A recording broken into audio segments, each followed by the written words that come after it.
यदि आप भी बिहार में जंगल सफारी की सैर करना चाहते हैं तो आज हम आपको बिहार के सबसे बड़े राष्ट्रीय उद्यान वाल्मीकि टाइगर रिजर्व के बारे में बताने जा रहे हैं। यह एक टाइगर रिजर्व है जो पूरी दुनिया में बाघों के लिए जाना जाता है, जो भारत के बिहार नेपाल बॉर्डर पर हिमालय के तराई क्षेत्र में स्थित है। यह बिहार का एकमात्र टाइगर रिजर्व है जहां पिछले 5 वर्षों बाघों की 5 गुनी बढ़ोतरी हुई है।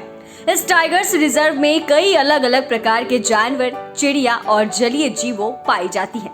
साथ में आपको यहाँ बाघ, हाथी, तेंदुआ, हिरण, हाथी, भालू आदि पाई जाती है और इस जंगल के बीचों बीच स्थित नदियों में विलुप्त हो रही डॉल्फिन भी पाई जाती है। तो आइए आपको बताते हैं वाल्मीकि टाइगर रिजर्व के बारे में। वाल्मीकि राष्ट्रीय उद्यान बिहार का एकमात्र राष्ट्रीय उद्यान है। यहाँ आप आसानी से मौजूद हर प्रकार के जीव जंतु को देख सकते हैं। यहाँ आप चाहे तो अपने निजी वाहन से भी सैर कर सकते हैं, लेकिन वह डर बना रहेगा रास्ते और जंगली जानवरों का। यह एक बहुत ही खूबसूरत जंगल है जो बिहार के बेतिया जिले के वाल्मीकि नगर में पड़ता है।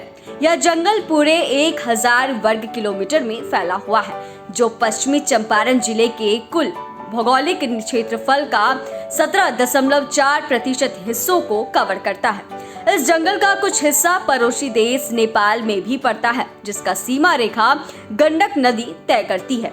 वाल्मीकि बाघ परियोजना का सबसे बड़ा खास बात यह है कि यह उत्तर प्रदेश के सोह गिरवा वन्य जीव अभयारण्य और पड़ोसी देश नेपाल के चितवन नेशनल उद्यान की सीमा आपस में मिलती है और पास स्थित गंडक नदी भी है। यहाँ पर हिंदुओं का धार्मिक स्थल त्रिवेणी धाम भी है। यहाँ तमसा, सोनभद्रा एवं नारायणी नदी का संगम है। यहाँ जाने वाले सैलानियों को मौजूद प्रशिक्षित गाइड बाघ व गैंडों के साथ जंगल के अन्य जैव विविधता सामने से दिखाई देते हैं। इसे वाल्मीकि व्याघ्र परियोजना और वाल्मीकि नगर उद्यान के नाम से भी जाना जाता है। वाल्मीकि नगर जंगल इन सब के अलावा भी यह जंगल ऐतिहासिक धार्मिक रूप से भी महत्वपूर्ण रखा है।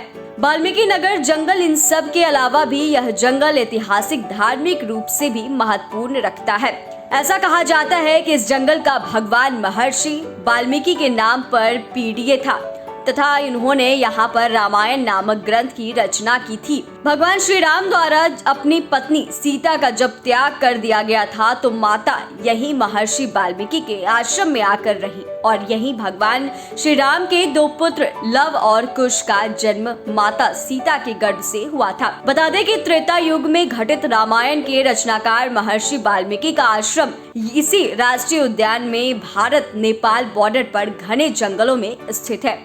जंगल सफारी के लिए वीटीआर में आए पर्यटक वाल्मीकि व्याघ्र परियोजना में सैलानियों को देखने के लिए बहुत कुछ है जो आपके मन को हर्षित कर देगा। यहाँ पर सैलानी जंगल सफारी का खूब लुत्फ उठाते हैं, जिसके माध्यम से आप जंगल में मौजूद रंग बिरंग जानवर, बाघ, हाथी, तेंदुआ, भालू, कोबरा, जंगली सुअर, सांभर, खरगोश, भारतीय उड़ने वाली लोमड़ियां, हिरण, नीले बैल और भौंकने वाले हिरण आसानी से देखे जा सकते हैं। इस टाइगर रिजर्व में विभिन्न प्रकार के पक्षियों की 250 से अधिक प्रजातियां पाई जाती है।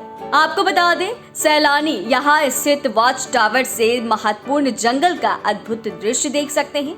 इनके अलावा बर्ड वॉचिंग के शौकीनों के लिए भी बेहतरीन जगह है। वाल्मीकि वन्य जीव में सैलानी पहाड़ियों की खूब सुंदरता, घाटियों तथा नदियों के मनोरम दृश्यों का भी इस दौरान आप आनंद ले सकते हैं। पहले तो यह बाघों की संख्या काफी कम हो गई थी, लेकिन पिछले कुछ सालों में बाघों की संख्या खूब बढ़ चुकी है।